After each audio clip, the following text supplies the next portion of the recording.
Hello दोस्तों, मैं हूं आपका दोस्त विशाल। स्वागत करता हूं आज आपका ही channel the mission for MA.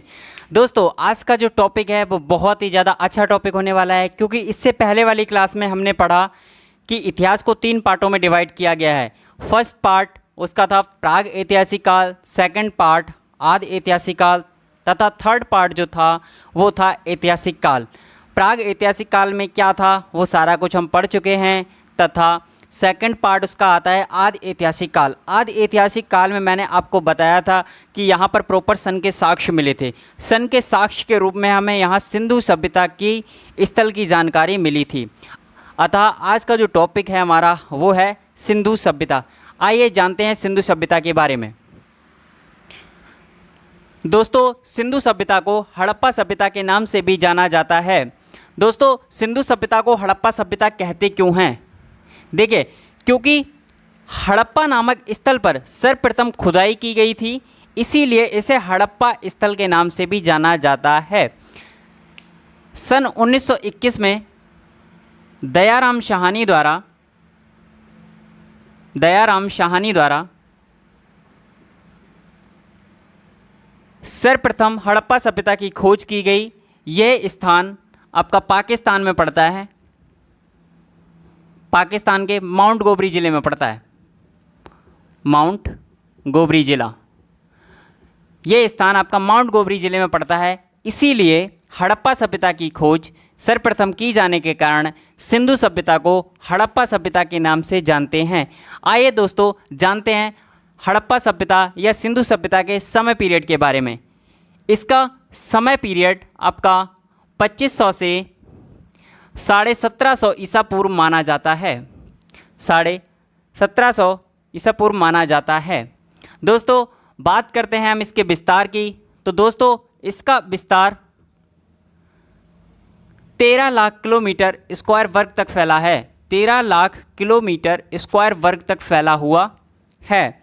दोस्तों, बात करते हैं इसका विस्तार कैसा है। तो जनरली इसका विस्तार त्रिभुजाकार है, त्रिभुजाकार है। और बहुत सारे भाई बोलेंगे इसका त्रिभुजाकार आकार कैसे है। आइए देखते हैं इसका आकार त्रिभुजाकार कैसे है। दोस्तों, जैसे कि ये हमारा इंडिया का मैप हो जाता है, ठीक है दोस्तों।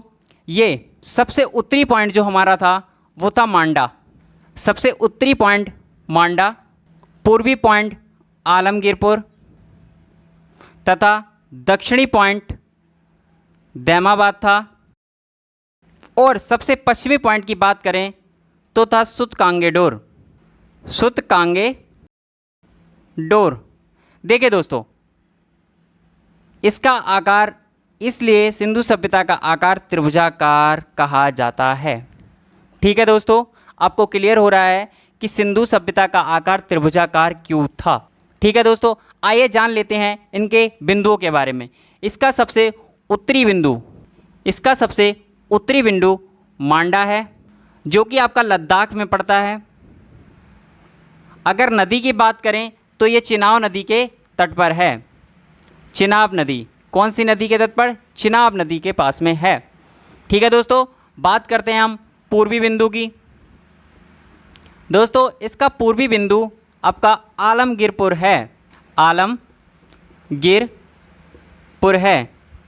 ये कहाँ है? तो ये आपका यूपी में हो जाता है। यूपी में प्रॉपर कहाँ पड़ता है? तो मेरठ में। ठीक है दोस्तों, किस नदी के किनारे स्थित है? तो दोस्तों, हिंडन नदी के किनारे स्थित है। आलमगीरपुर हिंडन नदी के तट पर स्थित है। दोस्तों, बात करते हैं पश्चिमी बिंदु की। दोस्तों, इसका जो पश्चिमी बिंदु है वो हो जाता है आपका सुतकांगेडोर, सुतकांगेडोर। दोस्तों, ये आपका वर्तमान में बलूचिस्तान में पड़ता है। अगर बात करें कौन सी नदी के किनारे, तो ये दास्क नदी के किनारे पड़ता है, दास्क नदी के किनारे पड़ता है। दोस्तों, सबसे दक्षिणी बिंदु की बात करें तो सबसे दक्षिणी बिंदु इसका हो जाता है, वह है आपका दैमाबाद, जो कि आपका कहाँ पड़ता है? आप बोलेंगे भैया ये तो महाराष्ट्र में पड़ता है। कहाँ पड़ता है? महाराष्ट्र में पड़ता है। किस नदी के किनारे है? तो ये प्रवरा नदी के किनारे है। प्रवरा नदी। कभी कभी आपको ऑप्शन में प्रवरा ना देकर इसकी सबसे बड़ी जो सहायक नदी है गोदावरी नदी, गोदावरी नदी कभी कभी आपको ये ऑप्शन में दे दी जाती है, तो आपको घबराना नहीं है। इसकी सबसे बड़ी सहायक नदी ये है। अगर ये आपको ऑप्शन में दिखे तो ये लगा देंगे, वरना ये लगा देंगे। ठीक है दोस्तों, बात करते हैं अब हम सिंधु सभ्यता की, कि सिंधु सभ्यता में किन किन चीज़ों के साक्ष्य हमें प्राप्त हुए। ठीक है दोस्तों बात करते हैं सिंधु सभ्यता के बारे में। जैसा कि आपको पता है, सिंधु सभ्यता की खोज सर्वप्रथम दयाराम साहनी द्वारा 1921 में की गई थी।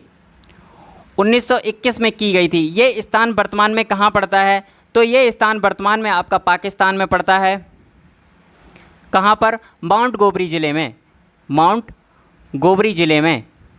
ठीक है दोस्तों, ये किस नदी के किनारे स्थित है? तो सिंधु सभ्यता आपका रावी नदी के तट पर स्थित है, रावी नदी के तट पर स्थित है। ठीक है दोस्तों, बात करते हैं दोस्तों यहाँ से मिले हुए साक्ष्यों की, कि सिंधु सभ्यता की खुदाई के समय यहाँ से कौन कौन से साक्ष्य हमें प्राप्त हुए। दोस्तों यहाँ आपका मिला था लकड़ी की ओखली मिली थी, लकड़ी की ओखली मिली थी आपको। ठीक है दोस्तों, सेकंड बात करते हैं, सेकंड चीज़ आपको क्या मिली थी? तो कुम्हार का चौक मिला था। बर्तन बनाने वाली चौक नहीं आती, कुम्हार जिस पर रख के बर्तन को घुमाता है गोल गोल, वो वाली चौक, कुम्हार की चौक मिली थी। यहां पर आपके मातृ देवी की मूर्ति मिली थी। ठीक है दोस्तों, कब्रिस्तान मिला था।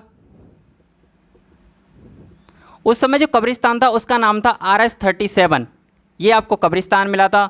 और यहां पर एक और मिला था जिसका नाम था अन्नागार। अन्नागार के साक्ष्य भी आपको यहीं से देखने को मिले हैं। ठीक है दोस्तों, बात करते हैं यहाँ पर आपको कुछ जानवर के साक्ष्य भी देखने को मिले थे। जानवर के साक्ष्य कुछ आपको यहाँ पर देखने को मिले थे। आइए उन साक्ष्य के बारे में बात कर लेते हैं।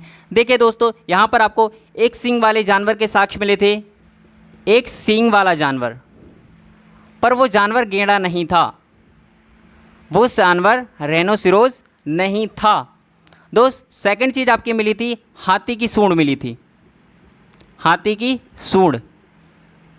इसके साक्ष्य आपको यहाँ पर देखने को मिले हैं। ठीक है दोस्तों, बात कर लेते हैं हम हड़प्पा के बारे में।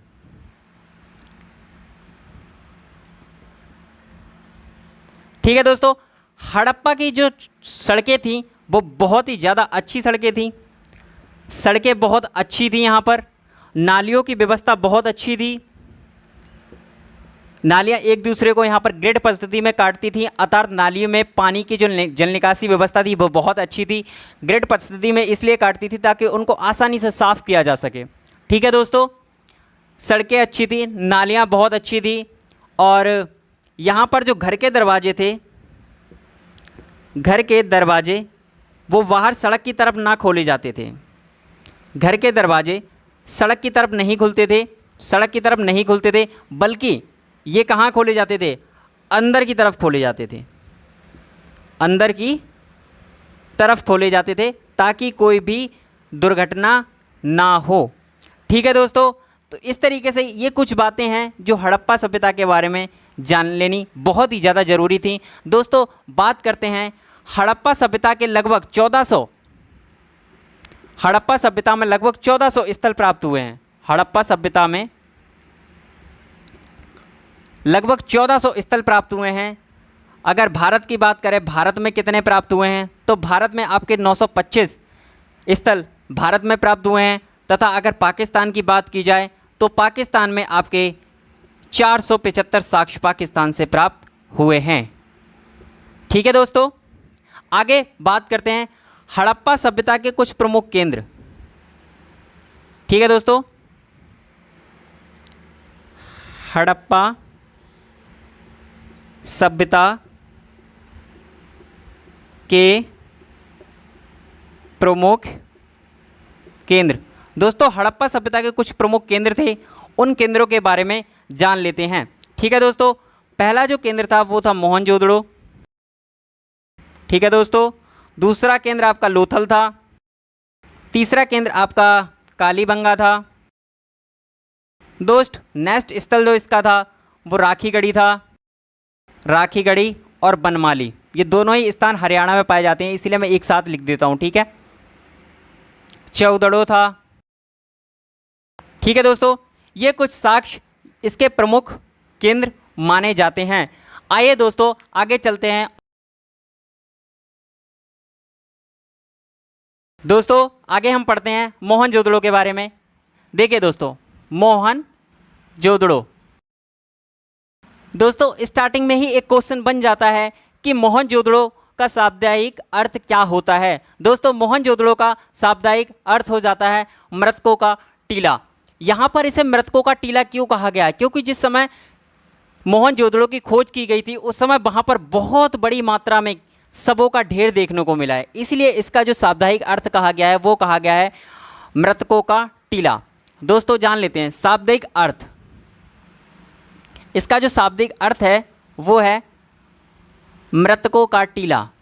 मृतकों का टीला। दोस्तों बात करते हैं इसकी खोज किसने की थी। दोस्त इसकी खोज जो करी गई है वो 1922 में राखल दास बनर्जी द्वारा की गई थी। राखल दास बनर्जी द्वारा। दोस्तों मोहनजोदड़ो की खोज सन 1922 में राखल दास बनर्जी द्वारा की गई थी। ये स्थान कहाँ पड़ता है? तो ये स्थान भी आपका पाकिस्तान में पड़ता है, लड़काना ज़िला में, ठीक है दोस्तों, पाकिस्तान में पड़ता है लड़काना ज़िला में। दोस्तों बात कर लेते हैं किस नदी के किनारे पड़ता है। तो दोस्तों आपकी जो नदी हो जाती है वो हो जाती है सिंधु नदी, ठीक है दोस्तों, नदी हो जाती है आपकी सिंधु नदी। दोस्तों आगे बात करते हैं, इसमें भी हमें कुछ चीज़ों के साक्ष्य प्राप्त हुए थे। आइए हम मोहनजोदड़ो से प्राप्त होने वाले साक्ष्यों के बारे में जानते हैं। साक्ष्य, मोहनजोदड़ो से कुछ साक्ष्य प्राप्त हुए थे, वो साक्ष्य कौन से थे?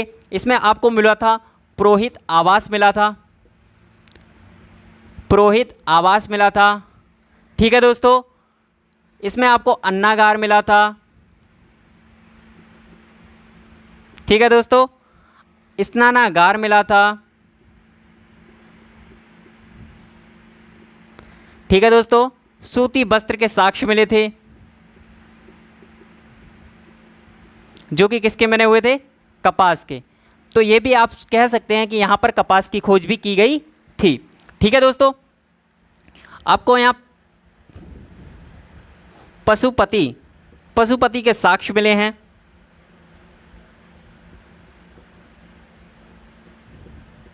ठीक है दोस्तों, पशुपति के साक्ष्य मिले हैं, सभागार के साक्ष्य मिले हैं, कांसे की नर्तकी की मूर्ति प्राप्त हुई है, ठीक है दोस्तों, कांसे की नर्तकी की मूर्ति प्राप्त हुई है। और यहाँ पर आपके कब्रिस्तान के साक्ष्य भी देखने को मिले हैं, ठीक है दोस्तों। आप बोलेंगे भैया ये क्या सीन है, आपने बताया था कि हड़प्पा सभ्यता में भी कब्रिस्तान के साक्ष्य मिले हैं और मोहनजोदड़ो में भी कब्रिस्तान के साक्ष्य मिले हैं। भैया ये बताइए कि अगर ये क्वेश्चन कभी कभी आ जाता है तो हम कैसे आंसर देंगे?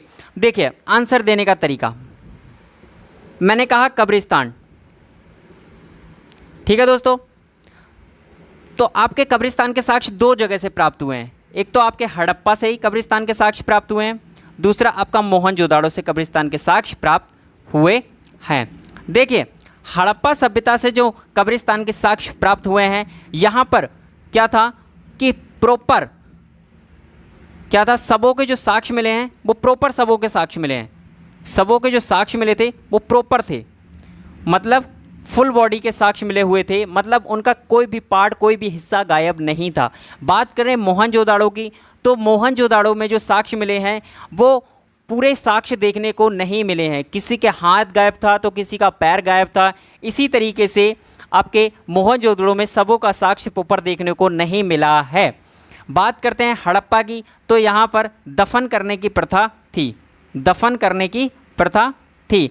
बात करते हैं, कभी कभी क्वेश्चन भी आपसे पूछ लेता है कि सती प्रथा के साक्ष्य देखने को कहाँ से मिले हैं, तो आपका आंसर हो जाएगा हड़प्पा से। सती प्रथा के साक्ष्य आपको हड़प्पा से देखने को मिले हैं। आपसे अगर कब्रिस्तान के ऊपर कुछ प्रश्न पूछेगा तो कैसे पूछेगा, देखिए जानते हैं। आपसे कहेगा कि वह स्थल कौन सा था जहां से शवों के अस्त व्यस्त साक्ष्य देखने को मिले हैं, मतलब जहां से शवों को प्रॉपर साक्ष्य देखने को नहीं मिले हैं वह स्थल कौन सा था। आप बोलेंगे जी मोहनजोदड़ो था। क्वेश्चन करेगा कि वह स्थल कौन सा था जहां पर शवों के प्रॉपर साक्ष्य देखने को मिले हैं, आपका आंसर हो जाएगा हड़प्पा था। ठीक है दोस्तों, इस तरीके से जान लेते हैं। यहाँ पर और चीज़ों के साक्ष्य मिले हैं। आप बोलेंगे मोहनजोदड़ो से किस चीज़ के साक्ष्य मिले हैं, आप बोलेंगे तांबे का ढेर मिला है, तांबे का ढेर मिला है, शवों का ढेर मिला है, शवों का ढेर मिला है। ठीक है दोस्तों, तांबे का ढेर मिला था, शवों का ढेर मिला था, और आपके यहाँ पर दो चीज़ों के साक्ष्य प्रॉपर यहाँ पर मिले हुए थे।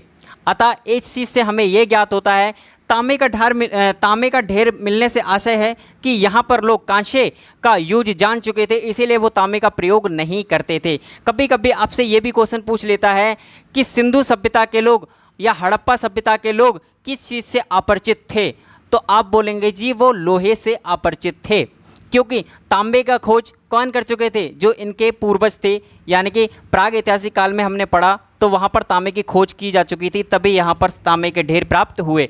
कांसे का यूज ये खुद कर रहे हैं, सोने का यूज़ तो बहुत पहले से ही चला आ रहा है, तो उसके साक्ष्य तो मिले ही थे। आगे का पढ़ते हैं दोस्तों नेक्स्ट वीडियो में। तब तक के लिए बाय दोस्तों, जय हिंद दोस्तों।